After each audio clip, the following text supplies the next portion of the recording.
Boa tarde a todas e a todos. Vamos dar aqui continuidade ao ciclo de diálogos estratégicos do Fórum Tiradentes. A Universo Produção tem o prazer de recebê-los para participarem da programação do 28º Seminário de Cinema Brasileiro, que integra a programação da 28ª Mostra de Cinema de Tiradentes e que tem como tema central Que Cinema é Esse? De hoje até o próximo sábado, dia 1º de fevereiro, mais de 160 profissionais estarão no centro de 50 debates e rodas de conversa. Todos os debates serão gravados e os temáticos serão disponibilizados no canal do YouTube da Universo Produção e no podcast da Universo. Convido mais uma vez vocês para seguirem nossas redes sociais, @Universo Produção, e usarem a hashtag Mostra Tiradentes. A cobertura completa do evento vocês podem acompanhar também pela plataforma mostratiradentes.com.br. Então, como eu disse, dando prosseguimento à programação do ciclo de diálogos estratégicos, que compõe a programação do Fórum de Tiradentes, teremos o debate com o tema Pluralidade Audiovisual e Democratização do Acesso.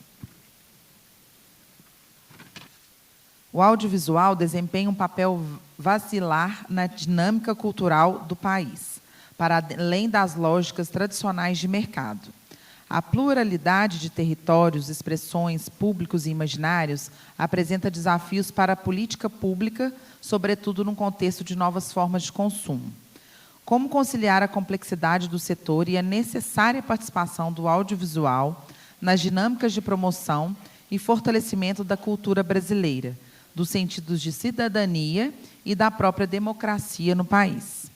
Para compor esta mesa de debate, convidamos a debatedora Tatiana Carvalho Costa, presidente da APAN e coordenadora executiva do Fórum Tiradentes, Minas Gerais. A mediadora Adriana Fresquet, ela que é coordenadora do GT de Formação do Rio de Janeiro.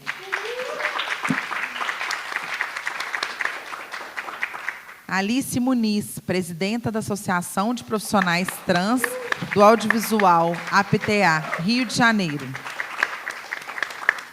Débora Butrucci, vice-presidenta da Associação Brasileira de Preservação Audiovisual, em São Paulo.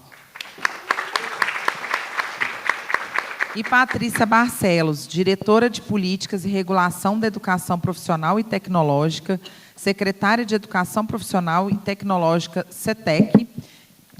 Secretaria de Educação Profissional e Tecnológica, CETEC, e Ministério da Educação, Distrito Federal.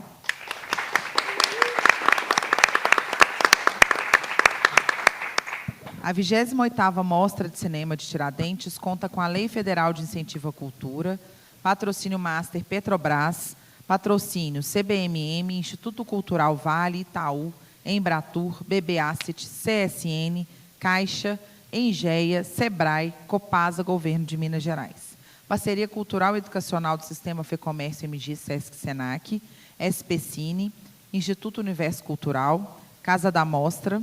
Apoio: Prefeitura de Tiradentes, Conecta, Canal Brasil, Cinecolor, DOT, Embaixada da França, Festival Scoop, MAF, Mística, Naimove, O2Pós, Retrato Filmes e The End.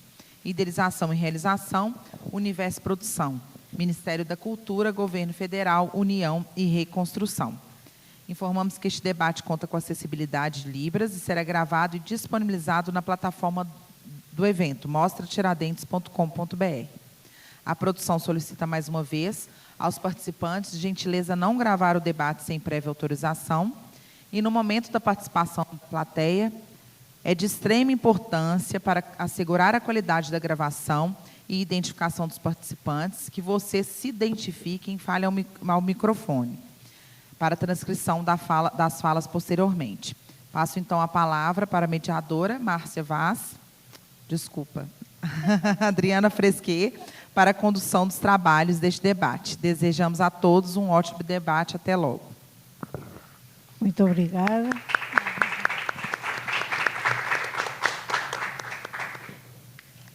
Muito obrigada e obrigada por fazer a leitura da ementa. Quero dar as boas tardes a todas as pessoas que se encontram aqui, agradecer a presença, agradecer a Universo Produção, agradecer e cumprimentar a cada pessoas da mesa, fazer um destaque especial para o Dia Nacional da Visibilidade Trans, justo na mesa de hoje. E pedir para a mesa, para todo mundo se autodescrever. Então, vou começar também me autodescrevendo. Sou uma mulher branca, de cabelos curtos, uso óculos, tenho uma calça e uma blusa brancas e um suéter verde escuro. E sapatos pretos. Eu penso que antes de passar a palavra para nossas convidadas, gostaria de fazer uma pergunta atrelada à ementa e dizer se nessas falas podemos pensar como nos atualizar e sintonizar com o nosso tempo, resistindo ao processo que faz de todos nós fragmentos de dados e servos dos novos feudos digitais, que exploram tanto aos capitalistas como aos proletários vassalhos e, fundamentalmente, a todos nós, servos, que trabalhamos gratuitamente alimentando plataformas cada vez que postamos fotos, comentários e corações nesse tecnofeudalismo fofinho que rouba nossa atenção através de todo tipo de telas, isolando-nos cada vez mais. Poderá o cinema contribuir para nos reencontrar presencialmente outra vez, garantindo a pluralidade audiovisual e democratizando o acesso? Então, vamos dar início com a fala de 15 minutos da Alice, por favor. Obrigada, Adriana. Boa tarde a todos, todas e todos aqui presentes. Vou começar pela minha autodescrição. Tá? Eu sou uma travesti da periferia do Rio de Janeiro, tenho longos cabelos ondulados, estou vestindo uma roupa toda branca, com um cachecol com as cores do arco-íris, que enfim, significa, para além das cores do movimento LGBT, significa também a tradição a qual eu sou iniciada também no candomblé e na Umbanda, que é minha mãe, aquela que tem todas as cores e que também permeia entre o universo do homem e da mulher, né? Aquela que ressignifica o significado da serpente, né? Que não é a introdutora do pecado no mundo, mas aquela que traz prosperidade, renovação e transformação social também. Eu queria muito começar falando sobre o Dia Nacional da Visibilidade Trans, né? E queria que a gente pensasse, e convido a todos aqui presentes nessa sala, para refletir e contar quantas pessoas trans existem nos espaços que vocês permeiam, né? Não somente no cinema, nos sets de filmagem, mas nas salas de formação, quantas tem na educação básica, no ensino superior, no ensino médio, quantas tem nas celebrações familiares, quantas pessoas trans vocês já convidaram para passar o Natal em família? Quantas pessoas trans tem na família de vocês? Quantas vão ao mercado, ao banco? Quantas vocês veem na rua de dia? E por que a população trans sempre aumenta na rua à noite, nas esquinas, nas vielas? Então, queria trazer esse convite para reflexão, porque por mais que hoje seja um dia de celebração, é uma celebração de orgulho, resistência, mas de muita luta, né? Eu estou aqui em cima de um palco hoje, com todas as minhas amigas aqui presentes, honrada de estar aqui com pessoas de tanta qualidade e qualificação, mas tem outras travestis que, nesse momento, estão na esquina, dentro dos bordéis, porque não tem outro espaço na sociedade para a gente. Então, trouxe essa reflexão e faço esse convite para todo mundo aqui, tá? Colocado isso, né, gente? Eu fiz um textinho aqui, eu fiquei sempre pensando, será que eu falo? Será que eu me arrisco no freestyle ou será que eu sigo um texto, né? Mas eu vou dar uma seguida no texto e vou incrementando com algumas coisas, tá? E antes de falar sobre pluralidade, antes de falar sobre representatividade, eu quero que a gente aborde esse tema por um prisma que é muito mais amplo, né? A gente não tem como pensar representatividade sem pensar no Brasil plural e diverso que a gente vive, né? E pluralidade vai além do conceito de representatividade, né? Que é a característica que reflete ou simboliza a imagem ou grupo, né? Representatividade é isso. mas a pluralidade ela convida a gente a enxergar a multiplicidade de vozes, corpos e narrativas que coexistem em um espaço ou sociedade. E dentro desse diálogo entre pluralidade e representatividade, tem uma reflexão que, para mim, é muito necessária, né? Quando a gente fala em pluralidade, a gente fala da diversidade em sua forma mais rica e ampla. Falamos dessa coexistência das diferenças de gênero, da raça, de classe, de orientação sexual, de vivências territoriais e culturais. A pluralidade é o que forma essa essência do que a gente chama de tecido social. Já a representatividade, por outro lado, questiona como que essas pluralidades se tornam visíveis ou invisíveis em todos os espaços da sociedade. Então, eu proponho que a gente tenha uma outra reflexão sobre a representatividade, que a gente tire esse prefixo re e chame ela de presentatividade, que é o que eu estou conceituando nesse momento, né? Pretendendo sempre reconfigurar essa noção e assumindo que representar não é apenas espelhar, mas reconstruir e ressignificar essas vozes no presente. E a representatividade, ela nos leva ao conceito que busca não apenas só refletir, mas tornar essas vozes e corpos ativos, vivos e atuantes no agora, no momento em que está sendo produzido um filme, ou seja, desde a ideia do filme, a sala do roteiro, a pré-produção, a produção, o set de filmagem, pós-produção, distribuição, até chegar nos olhos de quem presentifica essa obra político-cinematográfica, né?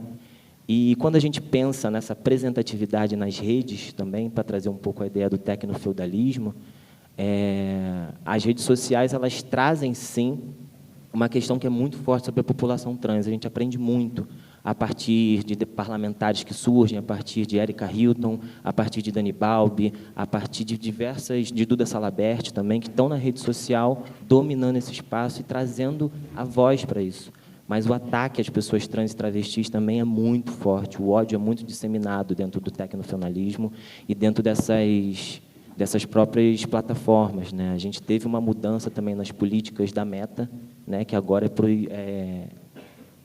foi ovacionado, basicamente, né? A gente pode ter o discurso de ódio que a gente quiser contra as pessoas LGBTs, contra pessoas negras, que isso não vai ser mais proibido, né? Então, o ódio continua sendo disseminado nas redes também, né? E aqui eu trago uma provocação. Eu não consigo ter essa dimensão de que a internet é um lugar à parte do mundo, né? A internet ela precisa ser regulamentada, ela precisa ser legislada, e o que é feito na internet deve valer, sim, para a gente abrir um boletim de ocorrência, a gente conseguir recorrer às instâncias superiores, legislativas, para conseguir se defender e defender também essa população marginalizada também. Agora, voltando para cá, para a perspectiva do texto e do audiovisual, quando a gente traz pessoas trans, negras, indígenas ou qualquer grupo historicamente marginalizado para o centro dessas narrativas, a gente está exercendo o que a gente chama de pluralidade, mas também a apresentatividade. Não é apenas só representar essas histórias, mas, de fato, dar um espaço para elas construírem, protagonizarem e questionar suas próprias histórias e trazer esses debates que são urgentes. Quando a gente se depara com uma narrativa plural, no cinema ou na televisão, não somos apenas os espectadores. Esses corpos e histórias nos devolvem o olhar, nos desafiando a refletir sobre quem somos e sobre a forma como enxergamos o mundo ao nosso redor. E é nesse momento de quem olha e é olhado pelo filme e sua narrativa que acontece a transformação do olhar social sobre esses grupos historicamente marginalizados. Mas a gente tem um grupo representado numa tela, né, que causa essa reflexão social e uma possível transformação social, mas ainda existe um abismo gigante que precisa ser atravessado com grande urgência. Quantas pessoas trans, quantas pessoas negras, indígenas ou periféricas, a gente vê nas produções audiovisuais ocupando não apenas papéis principais, mas toda a esfera da cadeia produtiva. O mercado do audiovisual opera muitas vezes com práticas excludentes e estereotipadas sobre esses grupos, utilizando narrativas desses grupos apenas enquanto elas geram lucro ou engajamento. Isso não é uma inclusão genuína, e sempre precisamos nos deparar com filmes que falam sobre vivências minoritárias, que infelizmente se tornam questionadas pela transfobia, pelo racismo, pelo classismo, pela exotificação dessas vivências. Se a gente quer resolver o problema da transfobia num set de filmagem ou num filme, é só contratar pessoas trans. Se a gente quer resolver o problema do racismo no cinema, contrate pessoas negras para estarem compondo a direção, para estarem dando uma... Eu não gosto muito do conceito de você ir e dar uma consultoria sobre diversidade, né? Porque, geralmente, a consultoria de diversidade é muito pouco escutada dentro do set de filmagem, né? Mas convide a gente para estar dirigindo, estar produzindo um elenco, sabe? Eu acho que acho essencial nesse momento. E é por isso que a gente luta pela pluralidade e pela representatividade. E é também uma luta política. Fazer cinema audiovisual é também uma luta política. Porque a gente precisa ver todas essas pessoas em todas as etapas de produção, como roteiristas, diretoras, produtoras, fotógrafas, montadoras, e, é claro, como protagonistas de suas próprias histórias. Isso não é apenas sobre técnica, né? Porque eu sinto que, às vezes, as pessoas falam, mas se a gente contrata uma atriz trans, talvez ela não seja tão técnica, por isso que a gente faz um trans fake. Mas o debate no cinema também precisa ser sobre ética social, sobre responsabilidade social para com esses grupos historicamente marginalizados. Porque a gente vive em um país onde a pluralidade cultural e social é imensa, mas onde também se perpetua muita exclusão. Somos a nação com o maior número de assassinatos de pessoas trans no mundo. E a gente saiu a pesquisa agora, no início do ano. É o 16º ano consecutivo que o Brasil é o país que mais mata pessoas trans e travestis no mundo. A gente é a sociedade que mais quer aniquilar esses corpos. E quando a gente diz em aniquilar, não é somente ir e tirar a vida. Existe uma crueldade quando é feita o assassinato de pessoas trans. Existem requintes de crueldade. Elas não são simplesmente assassinadas, elas são torturadas antes de fato, deixarem a vida, né? E aí me vem sempre esse questionamento, né? Por que a gente não encontra pessoas trans nesses espaços? Muitas vezes pelo medo de sair de casa, muitas vezes pelo medo de se colocar no mundo, de se autoaceitar, pelo medo da violência, da exclusão, de todos esses sentidos, né? E quando a gente restringe a presença dessas pessoas na vida pública, na vida cultural, a gente não nega simplesmente a sua essência, a sua existência, mas a gente nega a riqueza que suas histórias poderiam trazer para potencializar e transformar o tecido social que tanto sofre com os avanços, ameaças e violências da extrema-direita no mundo. E essa reflexão conduz a gente a uma reflexão muito maior, né? Que vem a reflexão sobre a democratização no acesso, né? Afinal, de que adianta a gente viver num país plural, falar sobre representatividade, falar sobre representatividade, conceituar audiovisual, se não trabalhamos para democratizar o acesso e a cidadania aos direitos básicos, né? A Constituição brasileira, em seu artigo 6º, garante o direito à vida digna, moradia, saúde, trabalho, educação, lazer e segurança. No entanto, para muitas pessoas, essas garantias permanecem como promessas que são muito distantes das realidades que a gente vive no Brasil. A pluralidade e a representatividade e a apresentatividade precisam ultrapassar as telas e se materializar na vida cotidiana. Elas precisam ser instrumentos de transformação social, de luta pela redistribuição de recursos e pela construção de uma sociedade mais justa. Quando falamos em democratizar, falamos em garantir que todas as pessoas possam acessar os espaços de criação, decisão e expressão, mas também possam viver com dignidade, segurança e liberdade.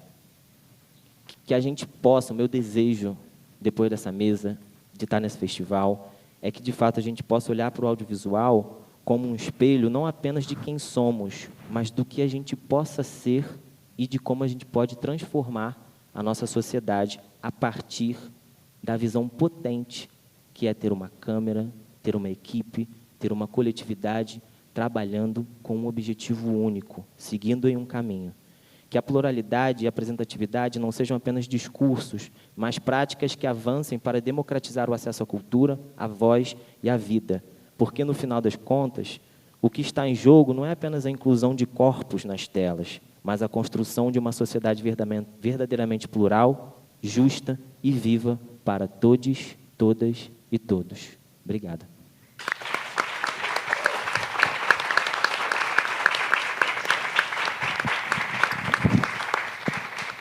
Muito obrigada, Alice, maravilhosa. Sobrou tempo até desse tempo, então vamos deixar a palavra com a Débora, por favor. Olá, alô. Olá, boa tarde a todas e todos presentes aqui. Queria agradecer, antes de mais nada, o convite da Universo Produção para participar dessa mesa, saudar minhas colegas de debate, saudar o público presente, agradecer a presença de vocês. Eu também fiquei na dúvida se falava a autodescrição. Eu sou uma mulher branca, de cabelos médios, estou com um vestido longo, preto com detalhes rosas. Acho que é isso. Eu também fiquei na dúvida, né, se falava mais livremente, se fazia um texto. Como a gente é conhecido, né, da preservação por reclamar bastante, então eu prefiro sempre ir pontuar e não por menos, vocês vão entender por quê. Então, eu sempre prefiro sistematizar para que consiga, né, abordar o tema da melhor maneira possível. Então, eu preparei um texto que eu também vou complementando ao longo da apresentação. Primeiro, o texto eu dividi em duas partes, né? Primeiro, eu trago um breve panorama e diagnóstico do setor, para a gente conseguir, a partir, né, pensar a partir desses elementos, de que forma a gente pode atuar para efetivamente alterar a perspectiva sobre o setor de preservação, né? Então, eu vou começar aqui. Para a gente construir novas possibilidades de futuro, é preciso olhar e refletir sobre o presente e o passado. E, para isso, é necessário que as obras produzidas sejam preservadas. E esse é justamente um dos pilares da atividade de preservação. Garantir a salvaguarda da memória audiovisual para que novas gerações possam acessá-la e, dessa forma, construam outras formas de entendimento sobre o mundo e a sociedade. A gente percebe, né, inúmeros avanços nos últimos 25 anos. Inclusive, né, eu sou atual vice-presidente da Associação Brasileira de Preservação Audiovisual, a BPA, e acredito que a criação da BPA em 2008 ela atesta a maturidade do setor, atesta esses avanços que vêm acontecendo, mas, ainda assim, o que a gente percebe é que a instabilidade institucional, a falta de recursos adequados e as crises sucessivas demonstram que a área de preservação audiovisual, as instituições brasileiras que se dedicam à salvaguarda do patrimônio e os profissionais que nelas atuam ainda vivem, infelizmente, numa situação bastante difícil. Por isso, a gente acredita que é fundamental fortalecer o processo de consolidação da preservação como um setor específico e com necessidades próprias. Muitas vezes, né, se pensa no ecossistema audiovisual e a preservação é sempre vista como algo a ser realizado após, né? É essencial que uma mudança real de mentalidade sobre a relevância da atividade que se reflita em políticas públicas estruturantes e estabilidade no reparto de recursos. A área de preservação ela vive de ciclos, né? Enfim, já se reviu, né, como se enxergava a historiografia do cinema brasileiro, né, perpassada por ciclos, mas na área, no nosso setor, isso é algo real, né? A gente tem alguns espasmos de momentos, né, com algum recurso e algumas ações, mas o pilar essencial da nossa atividade é a estabilidade, e isso realmente nunca se consolidou. Além disso, num país tão diverso em suas manifestações culturais, que se refletem nos acervos e coleções audiovisuais que se constituíram no passado e vêm se constituindo, precisa urgentemente de uma política de caráter nacional que fortaleça a regionalização dos arquivos e um sistema em rede. A criação do Fundo Setorial do Audiovisual e o aumento dos investimentos em produção deveriam ter sido acompanhados pelo aumento dos investimentos em preservação, já que, além da especificidade das demandas do próprio setor, a demanda pelo trabalho dos arquivos audiovisuais e a capacidade de lidar com essa produção, ela também teve que aumentar, né? A gente pode falar que, na última década, né, o aumento da produção que se utilizam de imagem de arquivos e acervos, muito por conta, né, isso inclui outros processos, né, o barateamento no custo, né, dos processos de digitalização, os equipamentos de digitalização, mas a gente pode refletir que houve um aumento substancial, né, de produções que incorporam imagens de arquivo. Isso faz com que a demanda, né, nas instituições de memória aumente, mas isso não foi acompanhado. Eu gosto, às vezes, de trazer um gráfico, né, do acompanhamento dos recursos do Fundo Setorial do Audiovisual e o que foi, por exemplo, repassado para a Cinemateca Brasileira, né, que é uma das maiores instituições de guarda na América do Sul e da América Latina, e a mais importante aqui no Brasil. Voltando aqui para o texto. Como é possível avançar sem recursos? Lembrando ainda que uma expressiva fatia da produção independente que não conta com recursos públicos está fora do radar das instituições de memória. Portanto, sem uma maior conscientização sobre a importância da preservação para profissionais de audiovisual como um todo e a incorporação de práticas de preservação ativas, sobretudo em relação à tecnologia digital, a produção audiovisual está fadada ao desaparecimento. Pode parecer um pouco radical, né, a gente falar sobre desaparecimento. Muitas vezes, né, parece que nós, profissionais da preservação, né, exageramos um pouco na dose, mas a gente viu, inclusive, né, um exemplo recente aqui na própria Mostra de Tiradentes, né, com homenagem a filmes de plástico, que um dos filmes da produtora não se encontrava mais disponível, né? Ele só foi possível ser exibido através de um link no Vimeo, e isso me salta aos olhos, né? Uma produtora que já tem uma trajetória consolidada, mas a gente pode julgar relativamente recente, sobretudo em tempos museológicos, mas a gente pode dar um exemplo como esse, que, infelizmente, né, você já tem algo que não foi preservado adequadamente. E a tecnologia digital, ao contrário do que se propaga, ela é bastante frágil, né? A gente está falando de um mundo muito frágil e que nos solicita uma postura muito mais ativa, né? O mundo analógico ele se configurava de uma outra forma. E aí eu acho importante aqui, eu vou abrir um parêntese, mas faz parte do que eu disse, né, da divisão do texto em duas partes.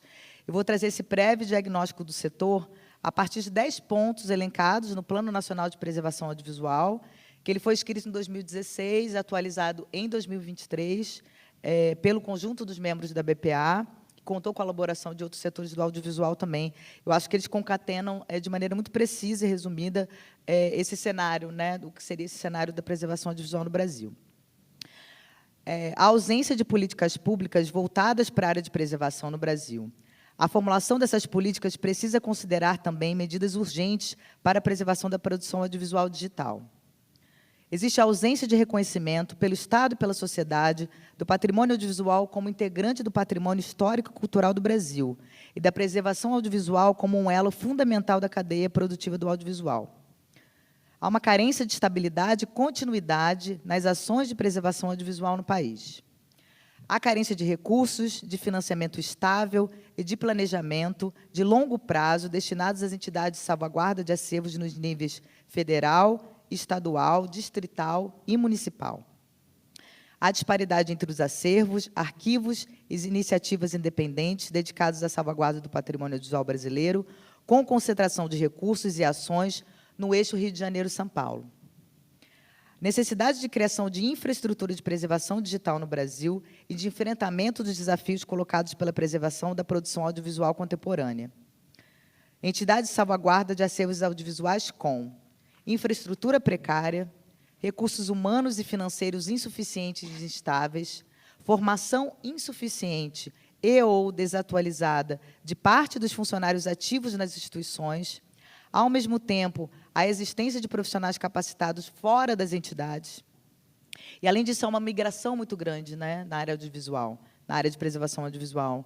Muitas pessoas não conseguem, né, sustentar nem a curto nem a médio prazo e acabam migrando para outras atividades. O que faz com que, né, haja, enfim, muito da formação na preservação audiovisual ela se dá na atividade cotidiana dentro dos acervos. Então, além de você precisar ter contato com a área de maneira mais conceitual, um profissional de preservação se forma nessa lida cotidiana, e essa interrupção, né, a gente faz com que a gente não consiga consolidar um campo, né, efetivo de profissionais. Há uma deficiência no inventário, diagnóstico do estado de conservação e catalogação dos acervos e coleções.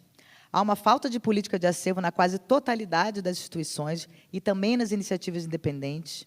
Política de acervo a gente entende como a missão institucional, né? O que você espera daquela instituição? Muitas vezes no Brasil, dependendo de como as instituições se formaram, a gente identifica algumas características comuns entre elas, essa política de acervo não é claro o que faz com que essas instituições acabem todas tendo o mesmo objetivo, né? Quando a gente vê outros países que já estão num nível mais amadurecido, você vê que há uma setorização maior, né? E um país do tamanho do Brasil, isso seria muito benéfico, né? A gente vê cinematecas que meio que elas compartilham da mesma função e da mesma compartilham do mesmo tipo de tipologia de acervo. Se a gente conseguisse setorizar isso de uma forma mais efetiva, sobretudo, né, por conta das características do nosso país, isso talvez fosse melhor para a atividade.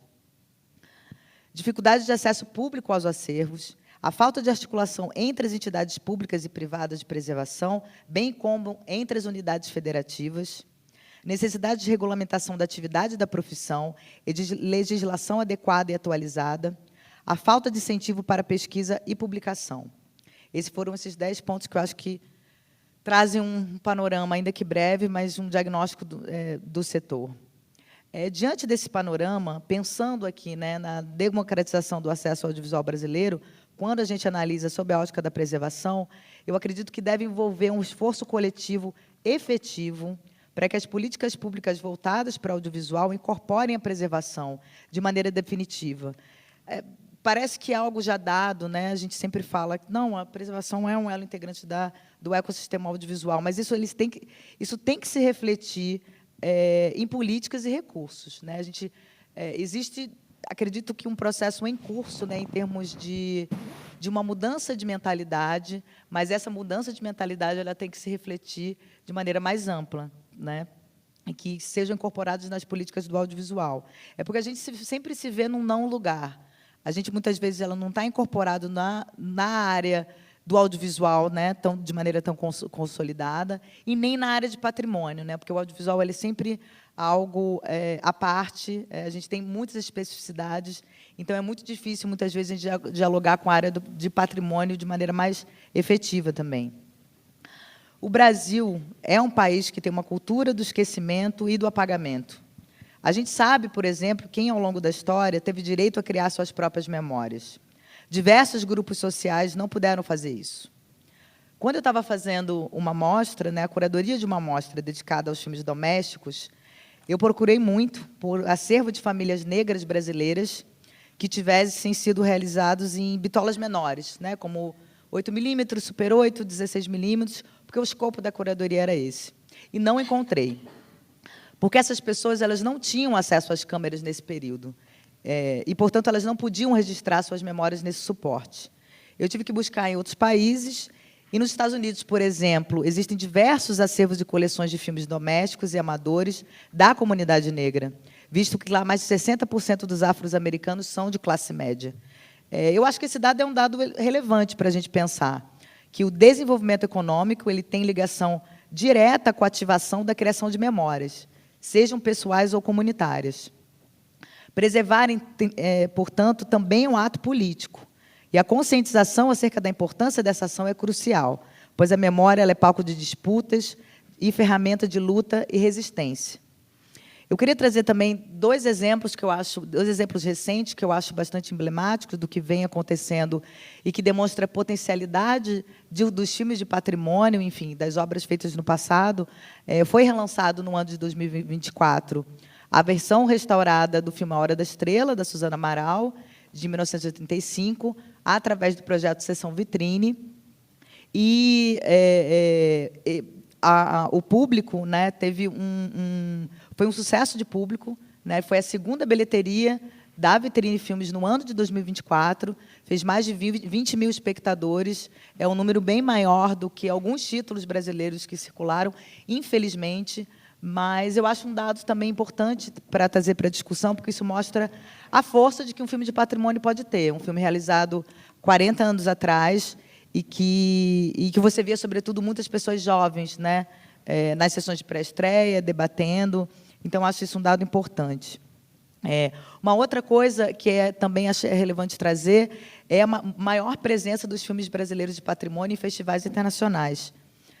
Agora, né, no Festival de Berlim, foi anunciado, né, que a versão restaurada de Iracema é uma transamazônica, do Orlando Senna e do Jorge Bodansky, vai integrar o programa Fórum. Né, isso vem acontecendo nos últimos anos. E aí a gente está falando de algo que vem acontecendo sem ter uma política estruturada, né? Seja de internacionalização, seja uma política nacional direcionada para a preservação, mas a gente vê esses espasmos, né, como eu disse no início, que são filmes que acabam furando a brecha. Imagina se nós tivéssemos uma política. Né? Nós somos um país de dimensão continental, que conta com dezenas de arquivos e coleções audiovisuais, tanto nos âmbitos federal, estadual e municipal, além de projetos de memória de coletivos independentes. Essas instituições e iniciativas elas possuem diferentes níveis de maturidade institucional e, portanto, elas possuem diferentes demandas. É necessário que a gente consiga fortalecer arranjos diversos, né, porque muito se fala das cinematecas, das instituições já mais consolidadas, embora sempre afeitas, né, sobressaltos, mas a gente conta com dezenas de instituições com características muito diversas, algumas precisando ainda de questões básicas e outras muito mais maduras, né, que necessitam de outras questões. Para isso, é urgente que a gente implemente uma política nacional de preservação audiovisual que favoreça a descentralização e busque corrigir desigualdades históricas. As últimas 2 décadas e meia de avanços e também de recuos demonstraram que sabemos o que tem que ser feito. O que precisamos é de recursos e vontade política. É isso. Obrigada.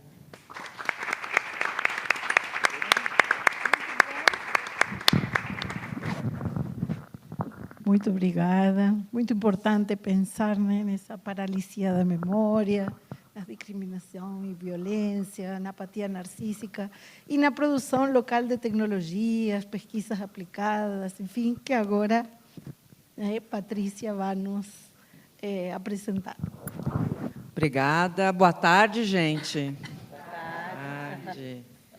Bom, primeiro, gostaria de fazer a minha autodescrição, né?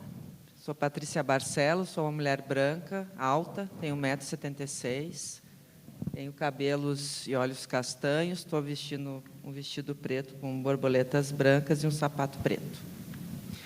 Bom, primeiro, agradecer a Mostra Tiradentes. Esse espaço aqui é fantástico, que é um espaço de visionamento, mas ele é um espaço de debate, de reflexão. Então, e um abraço especial ao Mário e à Raquel por toda a acolhida que nos fazem aqui, que é muito especial. Também fazer um cumprimento a todas as nossas colegas aqui na mesa, Débora, Adriana, Tati, Alice. É um prazer estar aqui com vocês. E muito importante tratar esse tema da pluralidade audiovisual e democratização do acesso. Bom, eu me chamo Patrícia Barcelos, eu estou como diretora de Políticas e Regulação da Educação Profissional e Tecnológica do Ministério da Educação, e, a partir desse espaço, eu vou trazer essa reflexão, né, a partir da educação. O tema central é um tema instigante, né, a gente pensar dentro do espectro da educação a pluralidade dos territórios, das expressões, né, dos imaginários, né, e fazer essa correlação entre, né, o setor, a complexidade do setor, e como isso vai nos aproximar e como isso vai tratar sobre cidadania e democracia. Então, o primeiro ponto que eu queria trazer para vocês, que é a felicidade de, nesse espaço, durante todos os dias, eu escutei muito 2 palavras aqui, em vários espaços, aqui, no fórum, em conversas, nos GTs. A primeira era capacitação. Muita gente fala em capacitação o tempo todo, em diferentes elos do setor.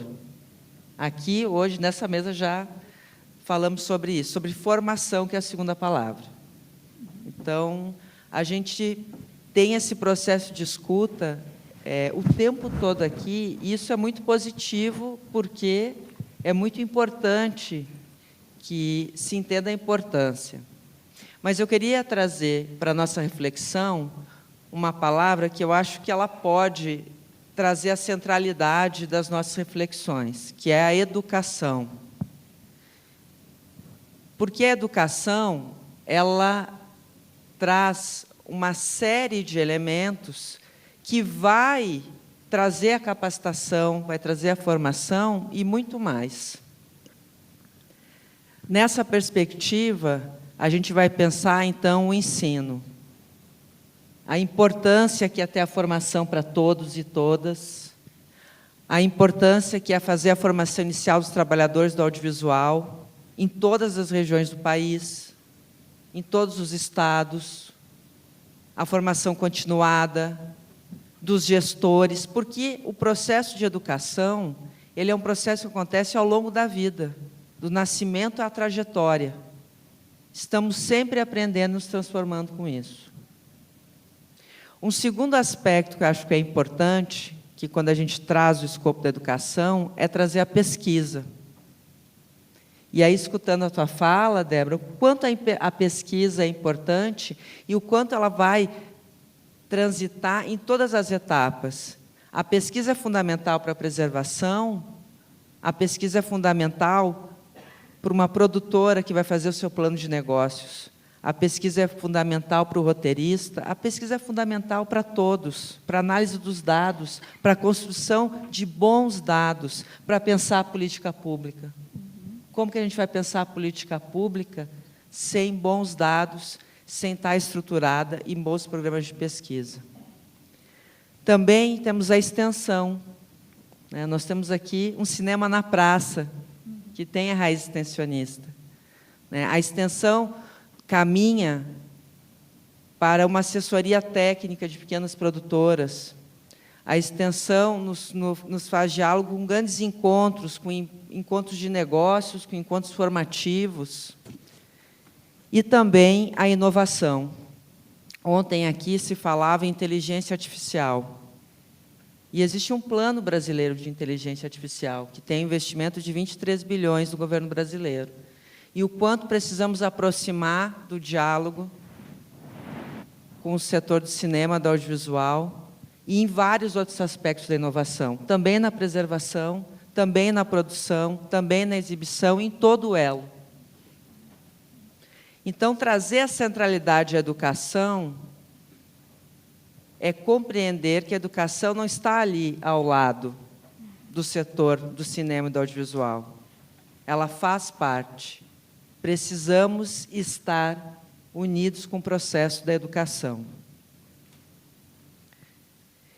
Mas eu não poderia estar aqui hoje e não falar sobre cinema e educação, na perspectiva da educação básica. E aí eu olho a Adriana. A Adriana é uma grande representante que representa a todos nós, pesquisadores de cinema e educação, que tem uma trajetória, o cinema e educação no Brasil tem uma trajetória de décadas, de pesquisadores, de extensionistas, de professores. Aí eu vejo os nossos colegas professores de Campinas, que eu tive o prazer de conhecer, que fazem um trabalho incrível, fazendo formação de base. E a importância, o que isso tem a ver com pluralidade, com democratização do acesso? Tem tudo a ver.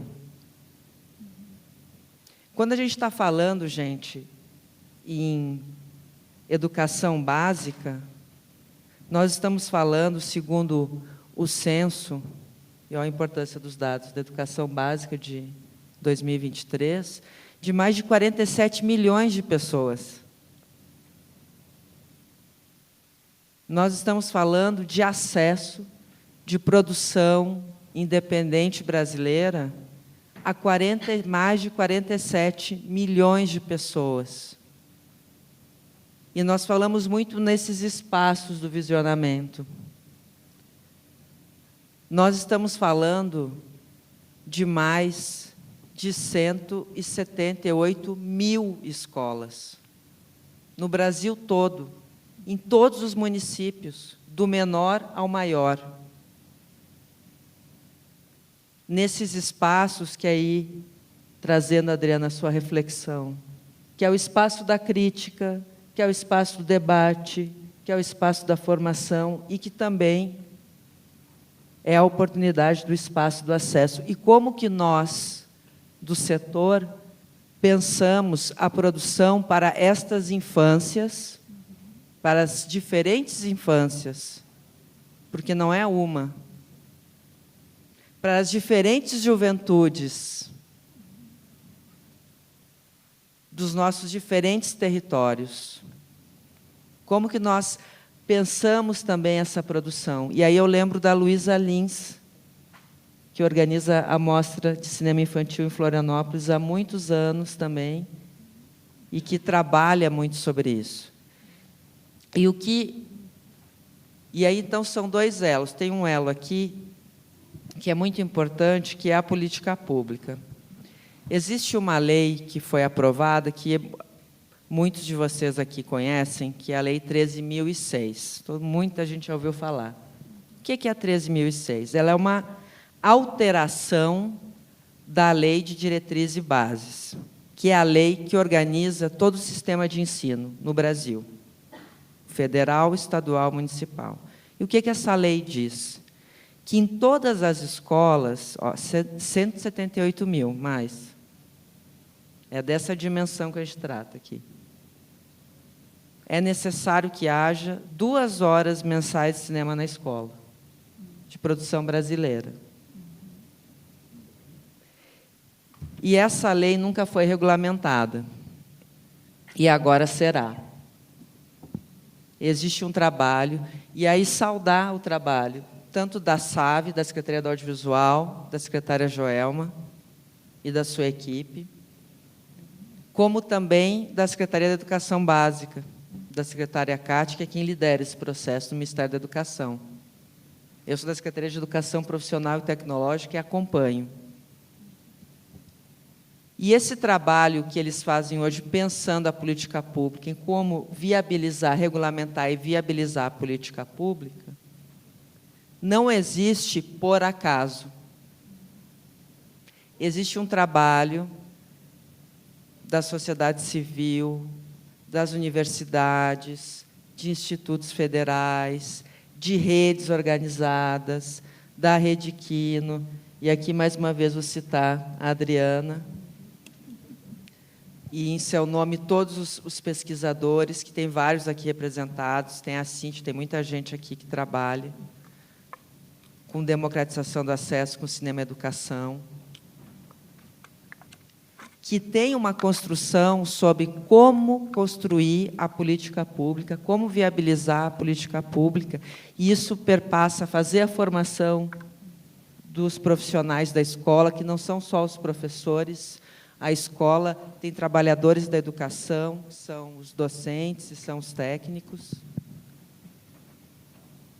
que perpassa ter curadoria, que perpassa ter produção e ter acesso a essa produção, e que perpassa também ao setor trazer essa reflexão sobre a produção, e reforço com vocês, sobre as nossas diferentes infâncias e diferentes juventudes, e como que esta produção vai chegar. Então, é um elo que tem que ser fortalecido, especificamente dentro do cinema e da educação.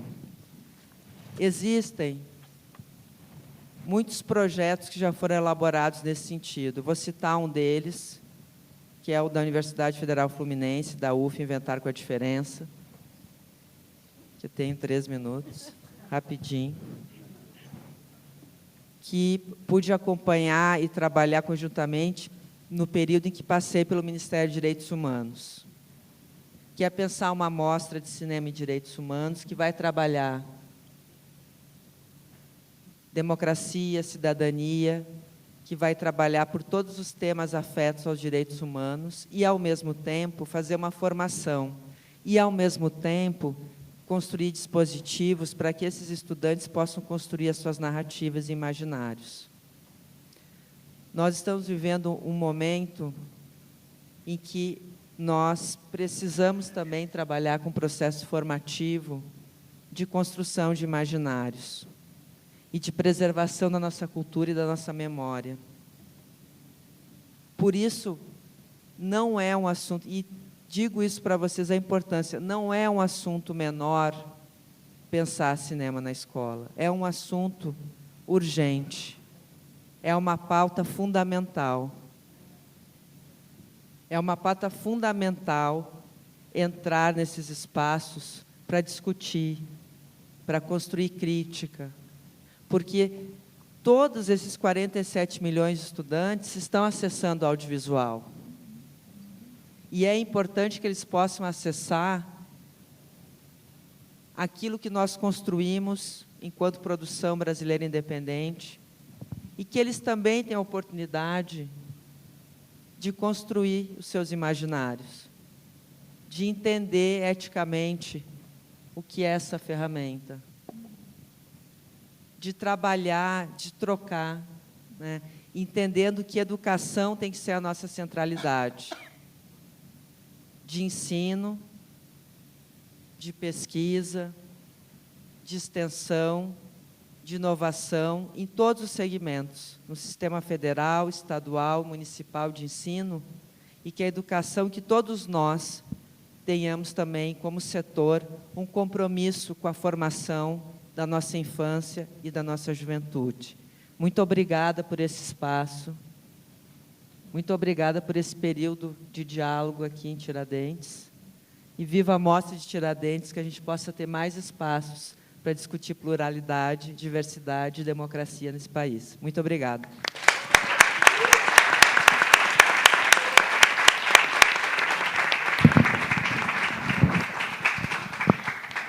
Muito obrigada, Patrícia, e esperamos aí que o MEC fortemente nos acompanhe nesse novo ano. E vamos deixar agora a palavra com a nossa moderadora. Obrigada, Adriana.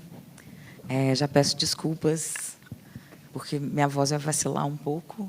Estou atacada por uma crise alérgica. Meu nome é Tatiana Carvalho Costa, sou uma mulher negra, não alta, né, Patrícia? De 1,59 m. De cabelo crespo, porém trançado. É meu, eu comprei. Longo. Grisalho, blusa branca e uma outra por cima em que predominam tons amarelos e uma calça laranja, quase vermelha. Agradeço demais a presença de todo mundo, cumprimento aqui as maravilhosas dessa mesa, e em especial a Alice, e aí falando como presidenta da APAM, muito nos honra a gente poder construir interseções junto da Associação de Profissionais Trans do Audiovisual também. E estou aqui nessa função, né, de provocar. Na verdade, eu vou fazer uma pergunta para as três, porque a gente também quer ouvi-las mais, né? E a gente está com pouco tempo, assim. E pensando nessa mesa e ouvindo aqui, podem parecer temas díspares, né? Educação, preservação e pensar as questões de gênero, representatividade, mas são pontos absolutamente fundamentais e complementares se a gente olha para um contexto mais amplo, uma conjuntura que envolve questões geopolíticas, né, num mundo interconectado. A gente enfrenta hoje, literalmente hoje, um avanço assustador de mentalidades destrutivas para a humanidade. não vou dizer nem de retrocessos conservadores, porque o que a gente está vivenciando, do ponto de vista dos discursos que são apresentados publicamente por países que são grandes potências e por nossos vizinhos, por exemplo, né, Adriana, Argentina, não só os Estados Unidos, mas está acontecendo em vários outros países do mundo, no leste europeu, né? Um discurso muito violento, antidemocracia, mas, sobretudo, que elege determinados sujeitos e determinadas formas de organização do imaginário que querem não só invisibilizar, mas aniquilar. Então, nesse contexto, é fundamental pensar a dimensão da educação e as proposições para o imaginário coletivo, no fortalecimento da cidadania e da democracia. É fundamental pensar memória, sobretudo nisso que Débora coloca, em quem tem direito à memória, que histórias a gente quer contar e de que maneira a gente quer partilhar essa memória, também, de novo, numa incidência para o imaginário, e, sobretudo, quem tem o direito a existir nesse contexto, fisicamente, mas também, sobretudo, como que a gente mobiliza o imaginário, os imaginários coletivos, para dar conta de acolher, e não estou falando isso no sentido, eu ia falar paternalista, maternalista, não é no sentido de acolher e proteger, não é só isso, não, é de incorporar dentro da nossa lógica cognitiva e de existência que nós não somos iguais e que isso não é um problema, né? E o audiovisual tem um papel fundamental nisso. A Patrícia acabou de colocar aqui para a gente números extraordinários de uma galera que não pode ser vista como consumidor, simplesmente. É uma galera que está inserida numa dinâmica de formação cognitiva, não só como sujeitos de ou receptáculos, pensando numa maneira mais estereotipada e já superada de educação, mas são sujeitos que estão em formação do seu imaginário cognitivo, dos seus valores, né, e expostos a dinâmicas ideológicas que não se revelam e dizem que não são ideológicas, e que têm como propósito dominação e exclusão e aniquilação. Então, a gente está num momento de forte disputa, né? E, sem querer me alongar mais, já encerro, passo para vocês, não sei se um questionamento, mas talvez um comentário sobre esse momento e o nosso papel, a partir de onde vocês desenvolvem suas atividades, avaliação de vocês assim, sobre o nosso papel coletivo nessas disputas. E agradeço demais a disponibilidade de vocês por estarem aqui.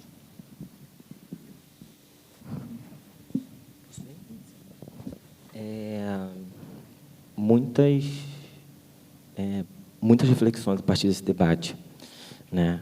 Quando você fala sobre como que a gente pode mobilizar, né, a sociedade, eu me questiono muito, às vezes, a presença nesses festivais, nessas salas fechadas, que são muito sobre o debate setorial, né, sobre os nossos setores, sobre as nossas especificidades, que eu acho que a gente precisa estar sempre debatendo, sim. Mas eu me pergunto como que a gente pega todos esses conceitos, essa intelectualidade, esse lugar rebuscado de pensar o cinema, e como que a gente desenvolve isso e faz a ponte com a sociedade. Como é que a gente mobiliza a sociedade, inclusive, a pensar política, a pensar isso. Porque, assim, eu sou uma pessoa que sou da periferia, eu nunca me imaginaria fazendo cinema, porque é um universo completamente distante para mim.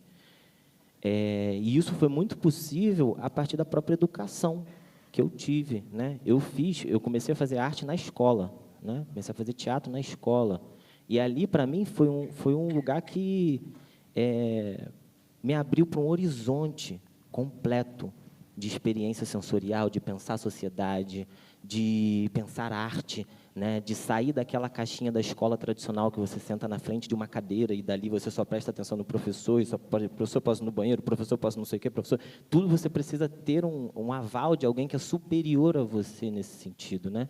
E o teatro não, o teatro foi completamente diferente. Vamos arrastar essas cadeiras para um lado e para o outro, vamos sentar no chão, vamos ler sobre um texto, vamos ler sobre uma história, né? E eu lembro que, nessa época, eu comecei a pensar sobre a memória da minha família quando eu era criança, né? Minha família tem pouquíssimas fotos também, né, nesse sentido. E eu acho que a gente tem que colocar o debate central da preservação no cinema, né? Quando a gente pensa em preservação, a gente pensa em sociedade, a gente pensa em memória, a gente pensa em ancestralidade. Por que a gente pensa em ancestralidade? Porque a gente precisa preservar nossa memória para dar continuidade a ela para quem vai assumir, né? Então, eu acho que a gente só consegue pensar o futuro da nossa sociedade, o futuro do mundo, a partir do que a gente já passou. Senão, a gente fica muito perdido e muito mais suscetível aos interesses do imperialismo, e aqui eu vou falar o imperialismo norte-americano, porque é o que a gente está sofrendo no mundo atualmente. Esse imperialismo que é dado pelo trumpismo, que é dado pela supremacia branca, cisgênera, que quer continuar manutencionando a fotografia do poder a homens brancos, cisgêneros, com poderes e bilionários. Esse é um dos maiores desafios que a gente tem daqui para frente, de como que a gente impede que esse discurso chegue no Brasil e avance a extrema-direita aqui dentro, porque lá já avançou de uma forma muito grande. E eles avançam de uma forma completamente agressiva, completamente violenta, né? Na PTA, a gente está tendo um debate que é central nesse sentido, né? O Trump, ele começa com aqueles que estão na fileira, que para eles são a pior espécie da humanidade, né? Quem? As mulheres trans, os homens trans, as travestis. Então, primeiro corta o direito dessa galera. O direito assegurado pelo Estado, o direito à existência, né? O direito até mesmo de mulheres trans estarem encarceradas numa cela feminina. Se você coloca uma mulher trans, uma travesti, numa cela masculina, ali ela está suscetível realmente a tudo dentro do sistema carcerário. Então, ele começa por ali. Vamos primeiro eliminar as pessoas trans. Logo depois, a gente elimina quem? As pessoas negras. Logo depois das pessoas negras, a gente elimina quem? As mulheres. Então, ele vai aniquilando um por um. E ele não quer só fazer isso dentro do próprio Estados Unidos, ele quer fazer isso em todas as fronteiras. Em todas as fronteiras, ele quer entrar dessa forma. E aí vem o grande debate do tecnofeudalismo. Eles começam a usar essas big techs enormes para pegar dados, para saber como que a sociedade brasileira se comporta, como que a sociedade mundial se comporta, o que consome, como consome, qual o tempo de consumo em cada conteúdo da gente. Tudo isso está sendo mapeado por todas essas big techs. Então, eles têm um acervo tão grande da memória deles e da memória nossa também, e da memória ancestral e da memória atual também, né? Então, a gente tem que estar muito de olho nesse sentido, assim. É o que eu falo, eu acho que todo esse debate que a gente tem aqui, ele é muito qualificado, ele é muito bom, mas se a gente não trazer essa ponte para a sociedade que não está aqui dentro de um recorte de classe, dentro de um recorte de raça, dentro de um recorte de gênero, dentro de um recorte territorial, a gente corre um risco sério, muito grande, de todo esse debate ficar só aqui. E isso é muito preocupante. Isso é muito preocupante, porque o Trump, ele se eleger dentro dos Estados Unidos, num país que é de maioria branca, num país que é de maioria de homens, ok até, né? Porque ele está representando o homem branco dentro de uma sociedade com o homem branco é maioria. Mas no Brasil, que a gente tem maioria negra, que a gente tem a maioria periférica, que a gente tem a maioria da sociedade permeada por mulheres, quantificamente, tá? De quantidade mesmo, assim. Então, a gente precisa utilizar, eu acho que do cinema, de todos esses debates que tem aqui, da gente mostrar para a sociedade brasileira quem nós somos, porque a gente não sabe. A maioria da população brasileira não sabe quem ela é, de onde ela veio, para onde ela vai, para onde que ela segue. Então, a gente precisa estar dentro desse debate urgente, mobilizando a sociedade civil. A gente precisa estar demais nesse sentido. Eu acho que isso é um papel principal da gente enquanto cineasta, da gente enquanto cineasta de esquerda, principalmente, da gente mobilizar a camada da sociedade. Porque, senão, a gente corre o risco de falar só para a gente, de falar só para o nosso setor, falar só para o nosso nicho, que é minoria no Estado brasileiro. A gente tem que chegar lá na ponta, a gente tem que chegar na periferia, a gente tem que chegar nas favelas, nos interiores, principalmente, que é onde a esquerda não consegue avançar, porque a extrema-direita é muito consolidada nos interiores também, e a gente tem que sair. Eu vou dar aqui um mapa para vocês, que é um mapa regional dos votos do Rio de Janeiro, que é onde eu tenho atuação política, né? o Lula e a esquerda, eles ganham, assim, só ganham na Zona Sul, que é onde existe a maior concentração de recursos, né? Onde a classe alta e a classe mais intelectualizada das academias estão, né? O Lula e a esquerda sempre perdem nas periferias. E isso se dá, para mim, pela falta de afeto que a gente consegue produzir. A gente produz muito conteúdo muito qualificado, muito embasado, né?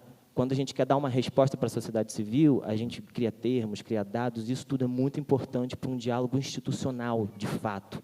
Mas, para a sociedade civil, a gente tem que dar uma resposta emergente para eles sobre isso. A gente tem que chegar no afeto, que aí está a diferença da comunicação digital da direita para a esquerda, né? A direita está sempre preocupada em afetar o outro, em mobilizar, né? Seja com caos, seja com medo, e eles se utilizam muito do medo, né? O medo da pessoa trans, o medo da pessoa negra, o medo da periferia. Mas a gente, enquanto esquerda, a gente tem que aprender a utilizar o que a gente tem enquanto arma. O cinema, ele afeta demais, demais, demais. Então, a gente precisa utilizar do afeto para mobilizar a sociedade, para trazer... Eu não quero utilizar a palavra trazer consciência, porque eu acho que ninguém ensina ninguém sobre quem é, mas a gente precisa trazer luz para essas questões sociais. Eu acho que é por aí. Muito obrigada. Me estendi, desculpa. Não, eu não quis querer, não valia a pena. Super valeu a pena o tempo. Só vou voltar um segundinho para a Tati, antes de passar para a Débora e para a Patrícia. Eu quis correr aqui com o tempo e acabei me esquecendo de um ponto, quando eu disse que a gente não pode olhar para esse público que Patrícia traz, que está na educação básica, mais de 40 milhões de pessoas, apenas como consumidores, porque a gente não pode reduzir o audiovisual a uma dinâmica de indústria e de mercado.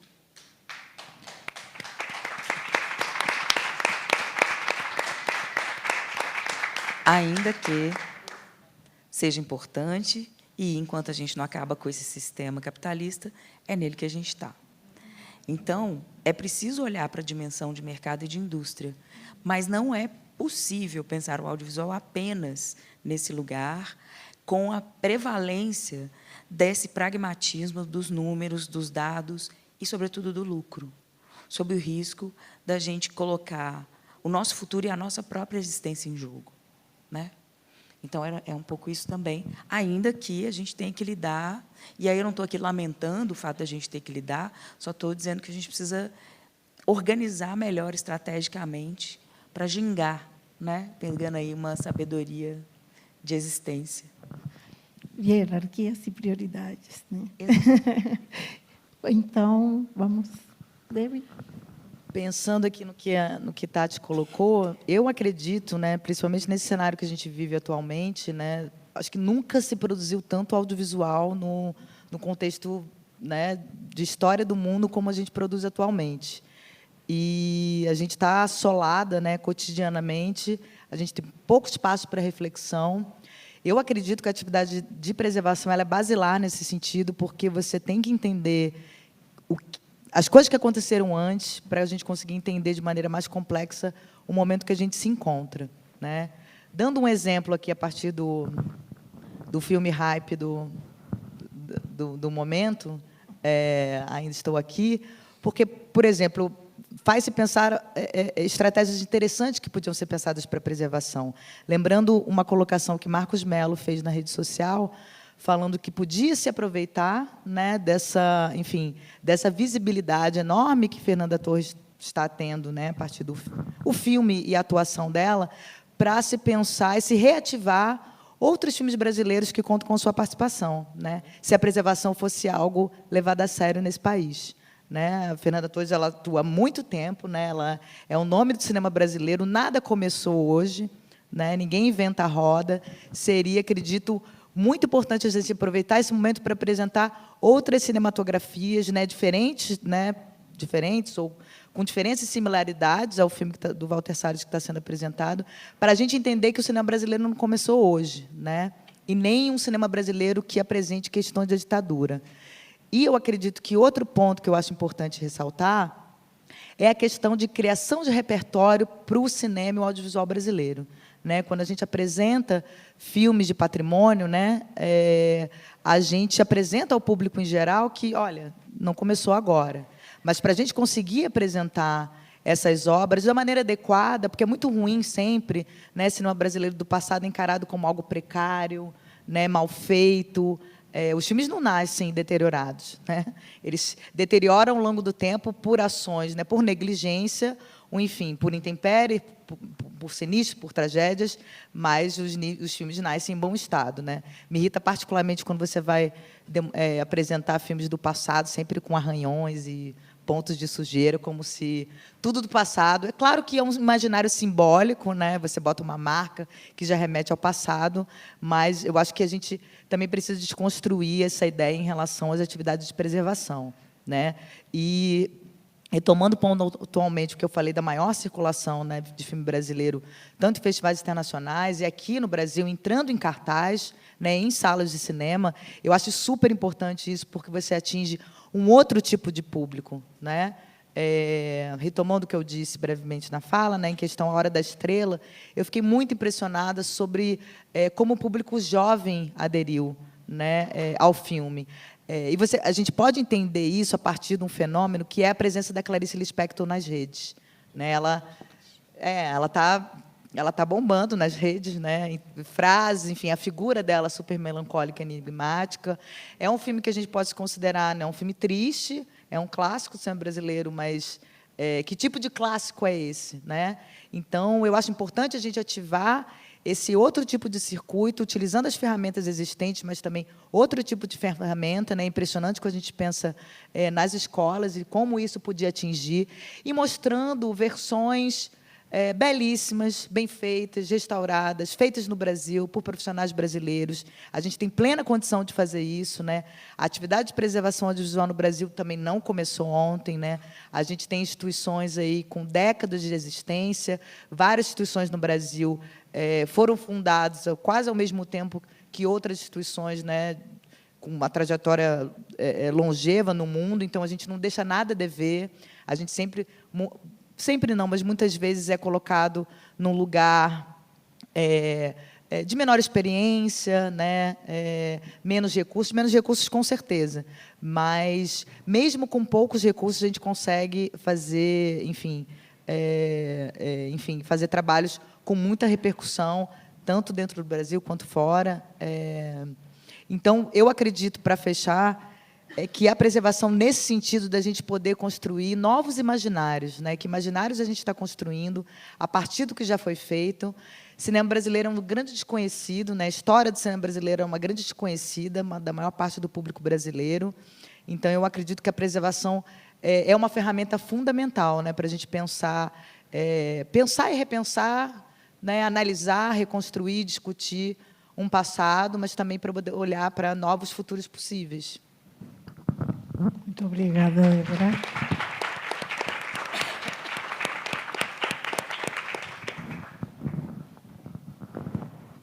Eu vou lembrar aqui o saudoso Milton José de Almeida, quando ele traz que a escola tem que se ver como produtora de cultura. E vou contar uma história para vocês. Eu sou professora do Instituto Federal de Brasília, de um campo chamado Recanto das Emas. E lá nós temos várias possibilidades de oferta, entre elas o técnico, produção de vídeo integrado com o ensino médio. E recebemos muitos festivais. Em Brasília existem muitos festivais importantes, e uma vez recebemos de cinema e arquitetura. E colocamos 100 alunos no nosso auditório para assistir aos curtas. Então, tinham vários curtas de ficção, que eles se empolgaram, tudo. E aí veio um documentário sobre a história de Brasília, sobre a arquitetura de Brasília, com entrevistas, né, com arquitetos falando sobre o plano piloto, e eles se mexendo, assim, eles se mexiam na cadeira. E nós olhando, né, eles incomodados. E aí terminou a sessão e começamos a conversar com eles. Quantos de vocês já foram no plano piloto? 100 pessoas na sala. 3 levantaram. Brasília não é o plano piloto. Aquele documentário não representava, eles não se sentiram representados. Para mim, Brasília é um outro lugar. É um outro território. E, enfim, as curadoras, que são maravilhosas, amigas queridas,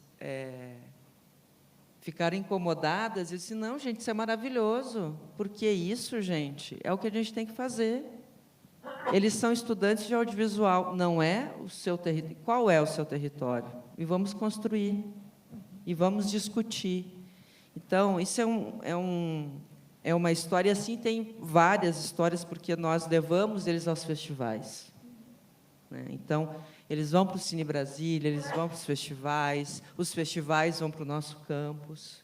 Então, claro que é um campus de cinema e audiovisual, eles têm outras possibilidades que os 47 milhões não têm. Mas é nesse encontro que a gente vê a potência do cinema. Então, a gente está falando, eles estão bombardeados, todos nós o tempo todo. E eles podem fazer essa crítica, e eles estudam história do cinema brasileiro, eles estudam história do cinema mundial, eles estudam linguagem audiovisual. É um diferencial, sim, mas é naquele espaço que eu posso relatar para vocês a potência que é e como é possível construir uma integração entre os realizadores e os estudantes e ter narrativas e imaginários transformados.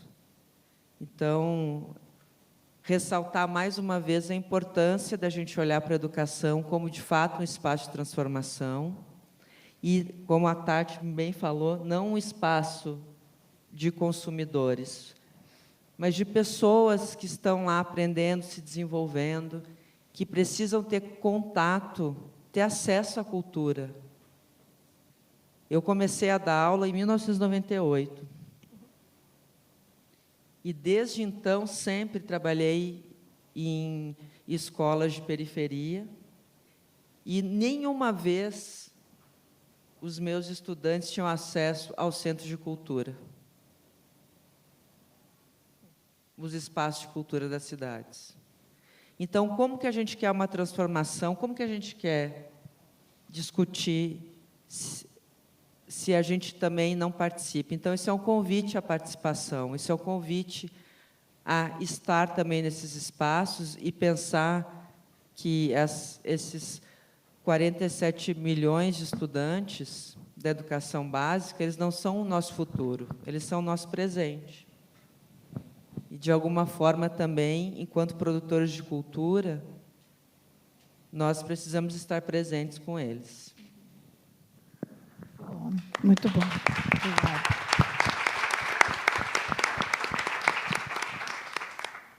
Temos 30 minutos, então vamos fazer algumas rodadas. Quero agradecer a fala da Patrícia também. Nossos estudantes assistem filmes, produzem filmes, compartilham filmes. Né? Agora a cadeia fechou também. Então, braços, mãos. 1, 2, só 3. Perfeito. Então, opa.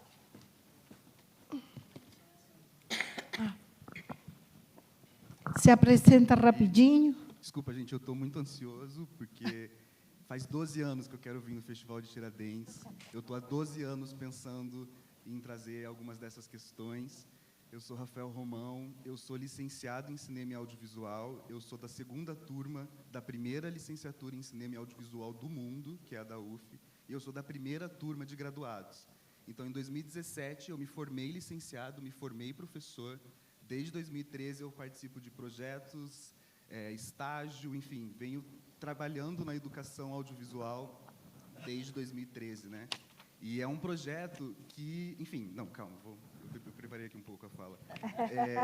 Eu quero trazer aqui 3 pontos que eu gostaria de entender o que vocês pensam sobre isso. Eu não sei se esses pontos já foram debatidos nesses 12 anos, nesses 28 anos, né? Então, se eles parecerem um pouco, de novo esse assunto, já debatemos isso faz tempo e tal, mas eu gostaria de entender, porque eu estou com esses 3 pontos muito na minha cabeça, e quando eu olho para o que vocês estão propondo e construindo nos GTs, eu acho que esses 3 pontos, eles seriam um pouco, talvez, táticos e estratégicos para a gente conseguir alavancar muitas das coisas que todo mundo está pretendendo, né? O primeiro é a própria licenciatura em cinema e audiovisual. Eu acho que a gente não fala o suficiente de sermos o único país do mundo a ter uma licenciatura em cinema e audiovisual. Que ela já fez 10 anos, ela vai fazer 12 anos, a gente lançou um livro, inclusive, com essas experiências de 10 anos, e nós estamos formando professores. Onde os professores vão trabalhar? A gente tem trabalhado, né? Eu tenho trabalhado em escola, eu tenho trabalhado em universidade, eu tenho trabalhado em ensino técnico, eu tenho trabalhado em ensino superior, em projetos. A gente cita muito o inventar com a diferença, com o mérito, mas eu acho que é muito estratégico a gente falar das licenciaturas em cinema.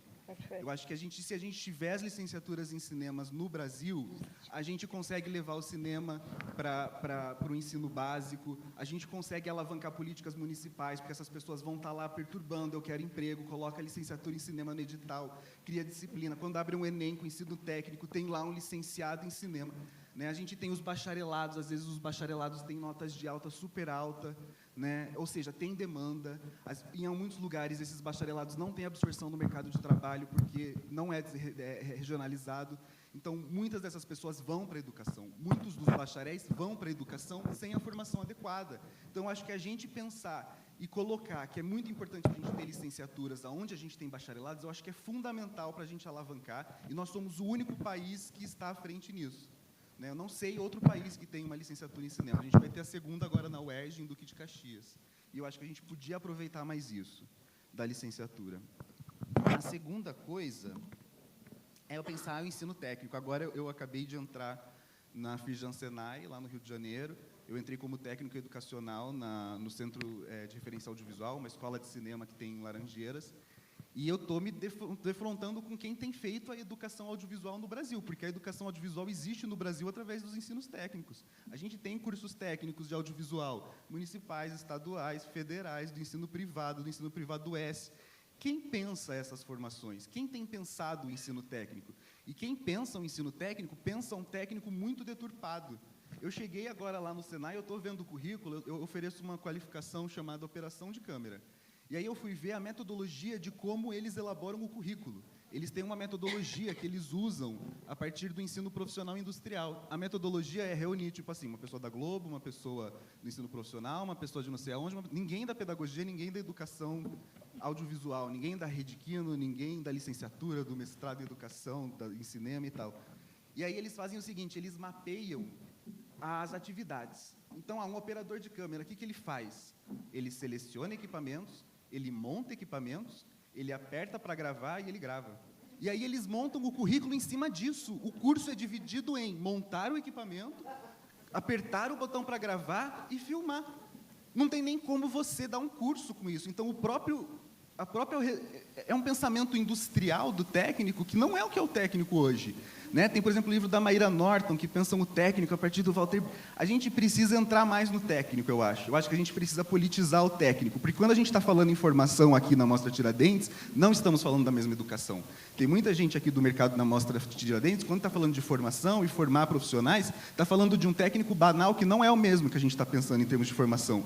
E eu acho que a solução para isso é a gente ir para o técnico. Então, até uma pergunta para a Patrícia. Quem pensa a educação técnica em cinema hoje no Brasil e como nós podemos entrar nesse debate? Como a Rede Quino, a REISA, a licenciatura em cinema pode entrar. E, por último, que eu acho que é a ideia mais polêmica, e eu tenho ficado um pouco obcecado com ela na minha cabeça, porque ela é polêmica porque, assim, eu não sou a favor de ter vestibular, eu não sou a favor do ensino superior não ser universal. Mas não é universal. É uma batalha de cada vez, né?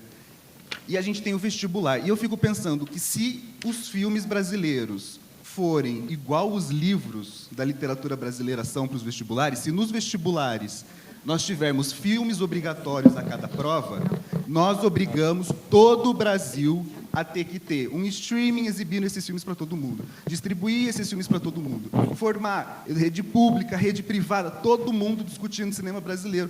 Então, acho que assim, vocês têm feito um trabalho incrível de mapear uma quantidade enorme de coisa.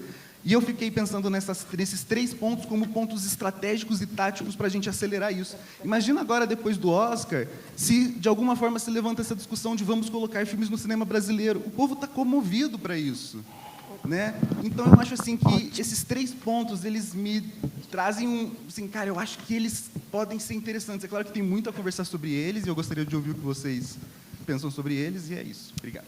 Maravilha.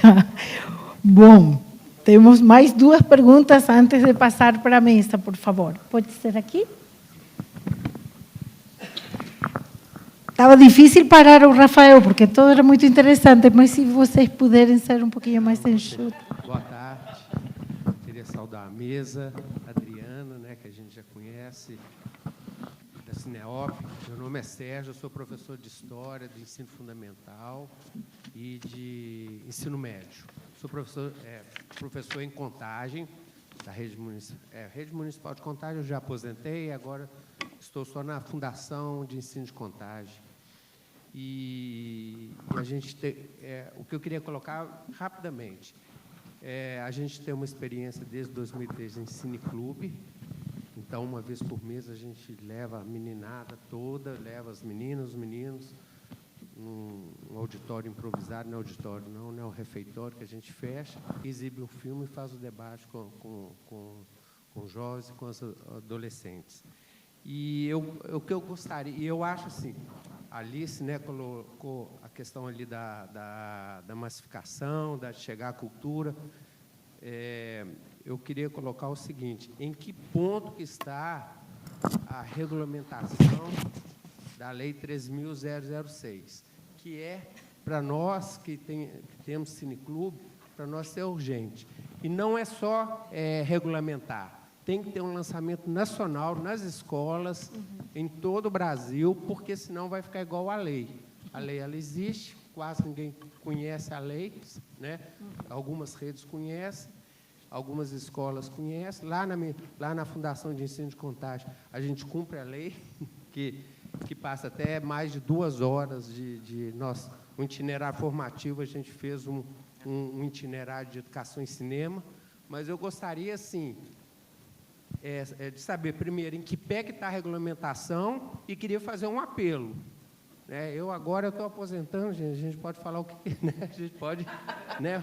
Regulamenta isso logo, porque e fazer um lançamento nacional, porque a gente não aguenta mais, sabe? Eu acho que é necessário, senão a gente, porque escola pública, né? 47 milhões, né, de estudantes, é ali que a gente vai conseguir atingir os jovens. E é ali que a gente vai empreender uma das lutas contra esse extrema-direita, contra o fascismo. Com certeza. Eu tenho experiência desde 2013 que eu venho trabalhando com isso, tá, gente? E é ali que é a luta, ali é a trincheira. Certamente. Muitíssimo obrigada. E a terceira pergunta, aqui atrás.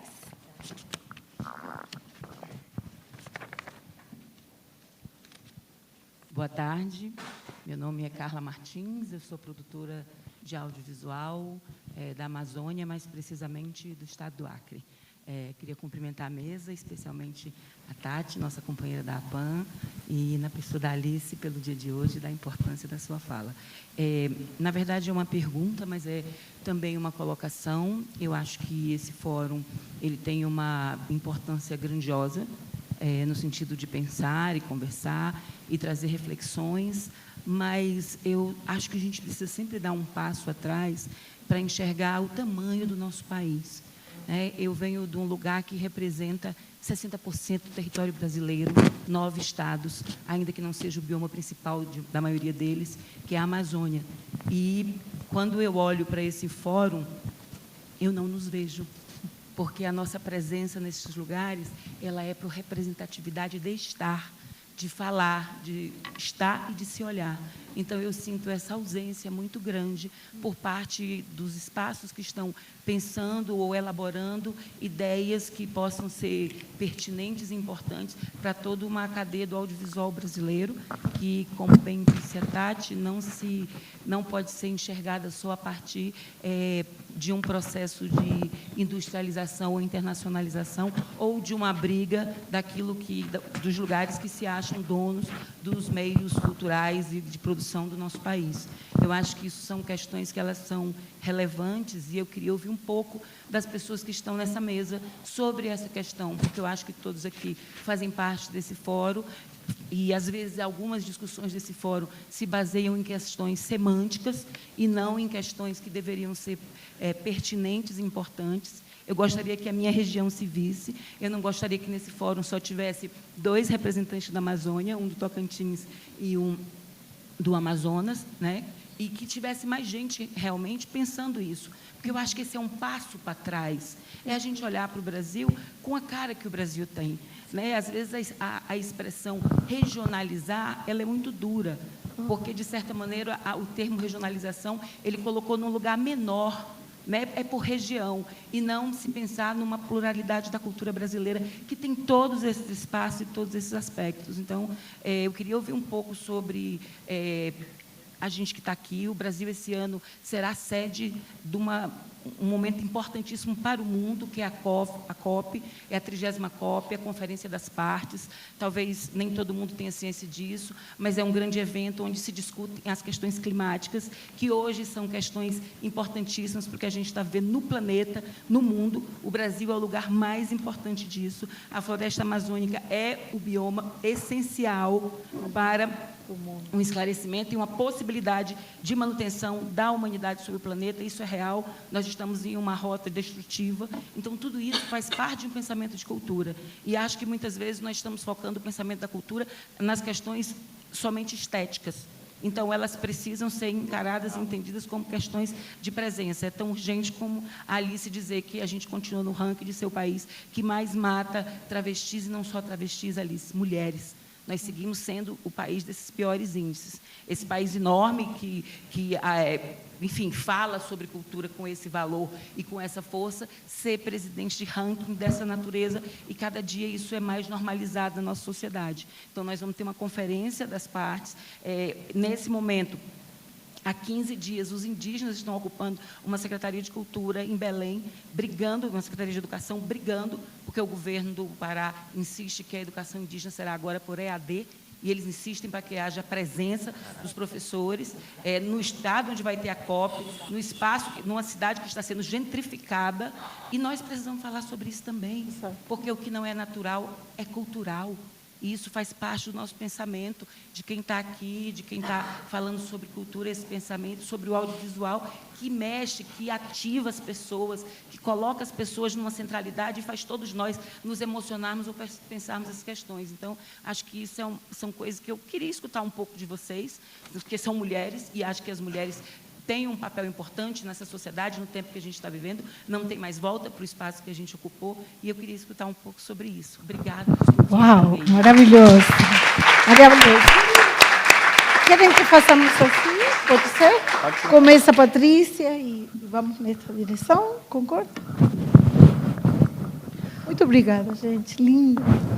Então, quero agradecer as perguntas do Rafael, do Sérgio, da Carla, todas muito pertinentes.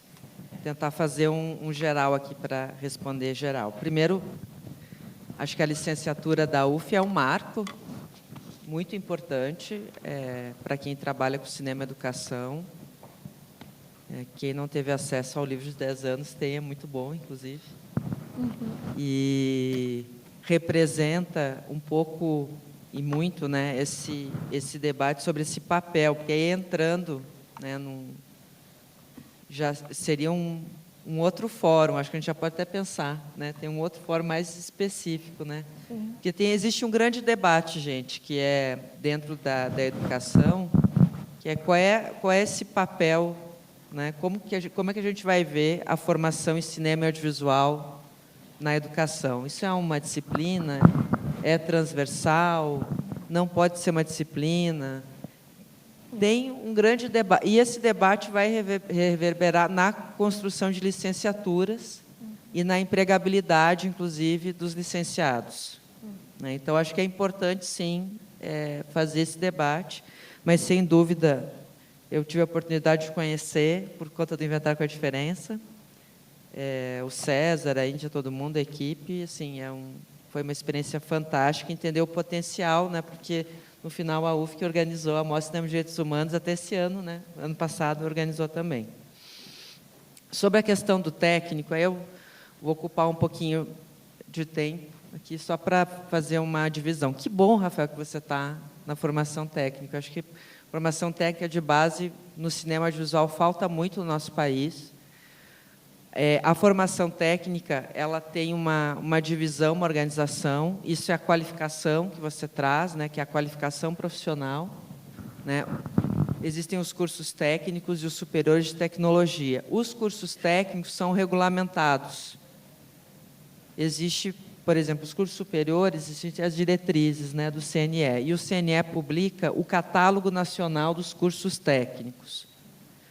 E aí o que você fala é importante, porque este ano vai ter uma revisão, inclusive, do Catálogo Nacional dos Cursos Técnicos. Ele que traz o perfil de atuação, atuação profissional, aonde vai atuar, os desdobramentos. E o Catálogo Nacional de Cursos Técnicos, ele tem um curso, que é o curso técnico de produção em áudio e vídeo. O que deriva são qualificações. As qualificações profissionais no Brasil, elas são livres. E elas não são livres por um descuido legislativo. Elas são livres pela natureza que elas têm, porque tudo é qualificação. Se a gente olhar para esse momento nosso aqui, ele é uma qualificação profissional. Quando a gente faz uma oficina, é uma qualificação profissional. Então, a natureza da qualificação, ela é uma formação livre. Aí eu poderia entrar, Rafael, mais tecnicamente, em outros aspectos, por exemplo, dentro de um curso técnico, eu posso ter saídas intermediárias, que aí são qualificações técnicas, é um outro tipo de qualificação que está associada à diplomação. Então, existe sim uma regulamentação, existe uma regulação, componentes que são obrigatórios, laboratórios que são obrigatórios para os cursos técnicos de produção de áudio e vídeo, e é importante que o setor participe, inclusive. Por exemplo, o meu campus hoje tem um técnico em animação, que é um curso experimental. Quando existe uma necessidade de uma formação técnica que não existe no catálogo, as instituições podem propor um técnico experimental. Esse técnico vai fechar um ciclo de oferta e, assim, será submetido à revisão do catálogo. E aí pode entrar. Quando ele entra na revisão do catálogo, for aprovado, então ele é nacionalizado e é feita uma indução. Olha, o curso técnico foi avaliado por uma comissão de especialistas. Então, tem todo um procedimento que existe e é relacionado ao Catálogo Nacional dos Cursos Técnicos, que está disponível no site do Ministério da Educação. Também o Catálogo Nacional dos Cursos Superiores de Tecnologia. E esse é um debate importante, porque, em muitos momentos, a gente vai querer trabalhar com uma especialização. Eu posso ter um curso superior de tecnologia em finalização, eu posso ter um curso superior de tecnologia em roteiro, eu posso ter um curso, enfim, e aí a gente pode pensar essa formação, essa especialização, já que a licenciatura é para formar, né, o profissional da docência, o bacharelado tem uma formação por natureza mais generalista e o curso superior de tecnologia tem uma formação especializada. Essa é a divisão dos cursos superiores do Brasil. Então, fica um convite. Sobre a oferta de cursos técnicos, queria trazer para vocês. A Rede Federal de Educação Profissional é uma rede grande, tem mais, né, de 600 unidades, campos no Brasil, e atualmente nós temos 5 cursos de produção técnicos de produção em áudio e vídeo. Em Brasília, em Goiás, São Paulo, Rio Grande do Sul, Paraná. E existe um movimento hoje de expansão da nossa rede. Então, o nosso presidente anunciou 100 novas unidades de curso técnico em todo o Brasil. Todas as unidades, em todas as regiões, em todos os estados. Como é que são escolhidos os cursos? Eles têm que estar relacionados ao arranjo produtivo local. E tem que existir uma mobilização da sociedade para participar das audiências públicas. Foi assim que nós conquistamos esses 5 cursos que existem hoje. Em Brasília teve uma mobilização, isso rapidinho. Então, convido a todos aqui e a todas as regiões que a região norte não tem um curso técnico em produção de áudio e vídeo federal, nem na região nordeste. E nós vamos ter muitas novas unidades. Então, é fundamental que se olhe esse momento de expansão das audiências públicas e leve, porque formação de base é fundamental e é importante. E ela é uma formação técnica emancipadora, é crítica. Os nossos estudantes estudam linguagem, história do cinema, roteiro. Eles fazem todo um percurso formativo crítico. Então, é muito importante, chama a atenção de vocês para esse processo de expansão, que pode gerar muitas oportunidades para o audiovisual. Sérgio, estamos trabalhando na regulamentação, será regulamentado, brevemente será anunciado, e teremos uma política pública consistente. Isso vem muito da Rede Quino e dessa trajetória, desse trabalho. Parabenizo mais uma vez o trabalho de vocês em relação a isso. E a Carla traz questões fundamentais e importantes e chamo mais uma vez a atenção para vocês essa expansão que vai acontecer também na região norte e que é fundamental que a gente possa ter cursos na região norte, em todos os estados de produção, cursos técnicos. Muito obrigada, Patrícia. Temos 10 minutinhos para 3 pessoas. Tá, vou falar bem rapidinho, então, e vou partir como princípio da minha fala, norteador, a fala da Carla, quando ela diz que a gente precisa enxergar o tamanho do nosso país, e a gente precisa muito enxergar que a gente tem um país gigante, gigante, imenso, em pluralidade, em diversidade, em regionalidade, no quesito cultural, em todos esses sentidos, assim. E falando sobre, Sérgio, sobre a lei, sim, vamos regulamentar, e eu concordo muito com você, que a gente precisa massificar essa lei, formar esses gestores, sensibilizar cada secretaria municipal, cada secretaria estadual para o cumprimento dessa lei, sensibilizar as casas legislativas desse país, sim, e se utilizar todo o aparato do Estado para infiltrar essa lei em todos os lugares, para a gente conseguir ter esse lançamento e a gente conseguir chegar na ponta, entendendo mais uma vez o tamanho do nosso país, né, para a gente chegar em todas as dinâmicas, né. A secretária Roberta Domingue esteve aqui, e ela falou que sobre a política pública cultural, né? Que antes dela ser cultural, ela tem que ser pública. Então, ela tem que chegar em todo mundo, tem que chegar na sociedade. E antes de ser pública, ela é política, né? Porque eu acho que o debate político precisa estar dentro do debate crítico da sociedade, sim. E, Rafael, sobre a questão da técnica, né? A gente tem muitas vezes essa diferença no cinema de que a técnica ela é fria, ela é crua, ela não tem política, ela não precisa nem sequer ter ética, né? Mas se a gente tem uma técnica e um curso técnico que não visa o pensamento crítico sobre uma situação no set de filmagem ou dentro de uma sala de aula, por exemplo, a gente vai ter uma técnica racista, xenofóbica, transfóbica, classista, uma técnica que às vezes vai ser agressiva para o nosso setor, né? Então, essas são minhas considerações. Muchísimo obrigada, Alice.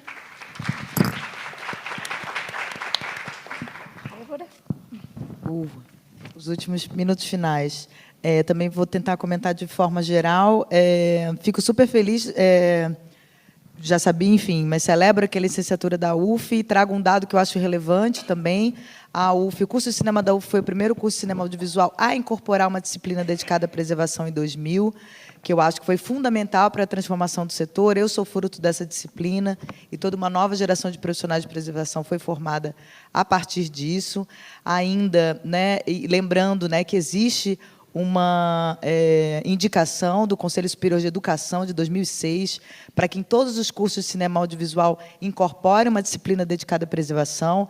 Infelizmente, essa resolução ela não é cumprida da forma como deveria. Então, muitas vezes, a gente sabe que existem muitos instrumentos e ferramentas, só que eles não são executados da maneira devida. Então, é importante ouvir sobre a licenciatura e retomo esses dados para pensar no pioneirismo da UF, né, em relação a algumas questões que foram essenciais, por exemplo, para a criação do Laboratório Universitário de Preservação Audiovisual, que, né, foi criado em 2017, vem fazendo um trabalho incrível. Então, é importante, sim, a gente ressaltar a existência da licenciatura e usar as licenciaturas como uma ferramenta, né, de ampliação, né, sobre, enfim, o ensino de cinema audiovisual. Pensando no curso técnico, é algo que particularmente toca a área de preservação, né, que a gente sempre é colocado numa caixa técnica, em termos de uma diminuição, muitas vezes, como se o técnico não fosse político, né? Sobretudo a área de preservação, isso é um óbvio ululante, né? Muitas vezes a gente tem que se valer de experiência e conhecimentos que foram, enfim, desenvolvidos fora do Brasil, que não dá conta, né, da nossa especificidade. A gente é muito criativo na nossa atividade cotidiana, então, eu acho que o técnico é político e a gente complexificar as ações técnicas, eu acho que, na área de preservação, isso é muito claro, né? A gente sempre teve que elaborar nossas próprias ferramentas para conseguir dar conta da complexidade da atividade de preservação. No Brasil, o nosso clima é quente e úmido, enfim, e todas as especificidades que são oriundas das nossas condições naturais e das nossas condições financeiras e políticas. E, em relação à regulamentação da lei, enfim, não é o lugar de onde eu falo, né, o campo da educação, embora, né, a gente sempre esteja nos movimentos, né, de ensino, e eu acho importante trazer um dado, pensando na área de preservação, que é, por exemplo, a Escola Pública de Cinema de Audiovisual da Vila das Artes, em Fortaleza, no Ceará, ela sempre incorporou a disciplina de preservação nos cursos de audiovisual. E você nota, né, eu dou aula lá desde 2019, outras amigas e amigos, né, profissionais da área também dão, e você nota como isso influenciou a formação dos profissionais, né? Não necessariamente vão sair profissionais dedicados às atividades da área de preservação, mas é uma formação muito mais ampla, com um olhar que já incorpora a dimensão da preservação.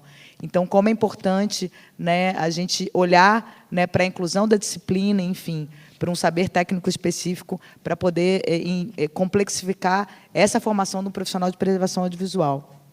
E falando, obrigada pela fala, Carla, eu tive a oportunidade, era um sonho de conhecer Belém, eu estive lá recentemente, num ciclo de formação em preservação audiovisual.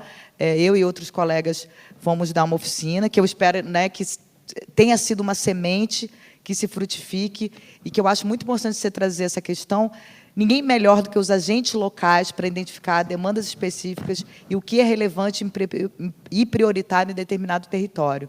Então, é muito importante a gente contar, quando a gente está falando de Amazônia, né, é um território muito amplo, e quando a gente fala de preservação, enfim, tudo que é construído nessa região, eu acho muito importante que a gente olhe. Quando a gente fala de regionalização, a gente fala muito mais de questões locais, não localizando, né, em 5 regiões estáticas, mas que se forme um pensamento local, que consiga dar conta, né, das especificidades dessas demandas de determinadas regiões. Então, descentralização e regionalização são bandeiras prioritárias para a área de preservação. Falei um pouco correndo, enfim, agradeço pelas perguntas e pela oportunidade de estar aqui falando com vocês. Que maravilha. Muito bom saber dessas cosmotécnicas locais de preservação em um processo de nacionalização, né? Estamos trocando essa expressão de regionalização para nacionalização. Então, eu gostaria, antes de fazer o encerramento, que nossa moderadora também tenha a sua. Muito rapidamente, só alguns comentários, reforçando a questão do técnico ser político, com o exemplo de uma profissional que esteve aqui e ganhou o prêmio Helena Inês, a Lilis Soares, que é uma fotógrafa. Ela ganhou esse prêmio em 2019, mas agora é uma das principais fotógrafas do Brasil, com prêmio no mundo inteiro. O prêmio Helena Inês, que premia mulheres de destaque aqui na Mostra de Cinema de Tiradentes, foi em 2019. E lá, ela já, quer dizer, não só ela, várias pessoas dizem isso, né? Pensar a fotografia para a pele negra tem uma implicação, nada é despido de ideologia, né? Os parâmetros fotográficos são parâmetros para a pele branca. O que é pensar contraste, latitude, quando você tem uma multiplicidade de tons de pele, sobretudo quando a gente olha para pessoas negras retintas. Não é à toa que a Globo excluiu tantas e tantas pessoas negras retintas.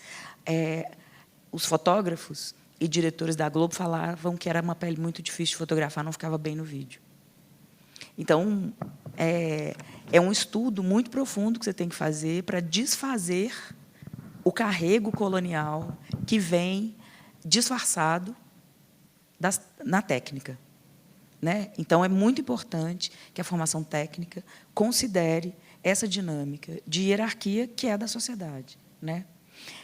Em relação, falando ainda de hierarquia, né, quando a gente pensa na primazia narrativa de São Paulo e Rio de Janeiro, com a centralidade do audiovisual brasileiro, a gente tem que entender que a gente está falando de 2 municípios. E isso dá muito a dimensão do que é o Brasil. O Brasil não são 2 municípios. Não é o Rio de Janeiro que tem a maior bilheteria do cinema brasileiro. Neste momento, é o Ainda Estou Aqui. A gente não pode olhar para as exceções e achar que elas são regras. É óbvio que ali se concentram poder econômico e político muito grande, assim. Mas, se a gente não olhar para a Amazônia, a gente caminha para a nossa autodestruição. Objetivamente, é isso, né? E parabenizo Carla e Clemilson pelo que fazem lá, assim. O Matapi é um evento de mercado que discute mercado numa perspectiva de sustentabilidade e numa poética que considera os encantados, que considera a floresta, que considera uma perspectiva de mundo que não só enriquece, e as palavras enriquecer também ela é meio incapaz de descrever o que acontece lá, mas ela nos provoca a entender o que é o audiovisual para além dessa objetividade, assim. Então, é muito importante não só a gente considerar a dimensão territorial do Brasil, mas a pluralidade de saberes, para a gente compreender o nosso fazer, né? É isso, aí agradeço demais.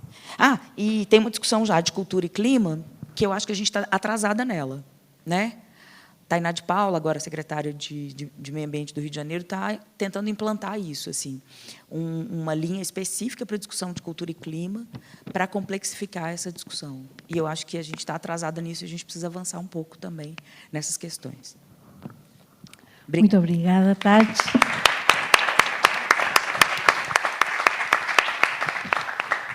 Então, eu gostaria de convidar a todas as pessoas aqui presentes a continuar este debate e este diálogo sobre cinema-educação também na Cineop, a mostra de cinema de Ouro Preto, que tem uma curadoria de história, de preservação e de educação, muitos de vocês conhecem, mas não sei se todo mundo.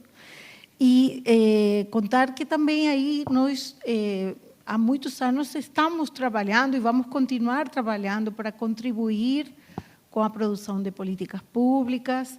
Esse ano que passou, tivemos encontros por grupos de trabalho para pensar uma proposta de um Programa Nacional de Cinema na Escola, que vai ser lançado como documento, né, na próxima Cineop, que inspirou e contribuiu com o trabalho, né, desenvolvido nessa parceria interinstitucional, interministerial, perdão, entre o Ministério da Cultura e o Ministério da Educação, e que já está praticamente, né, na Casa Civil. Então, estamos bem animados. Então, por favor, do 25 ao 30 de junho, reservem essa data na agenda para estarmos juntos.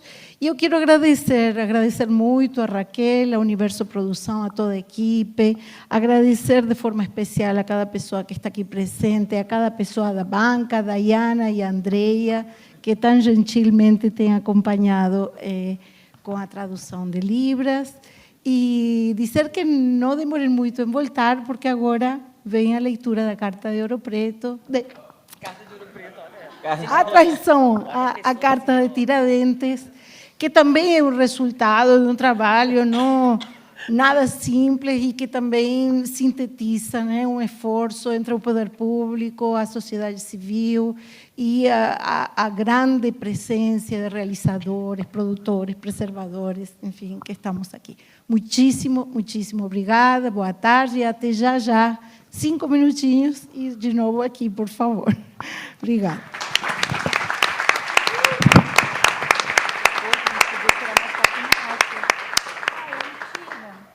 Ele tira foto. Cadê o fotógrafo? Cadê o fotógrafo que tira a foto da mesa, gente? Cadê o fotógrafo? Se não tira, tirem vocês.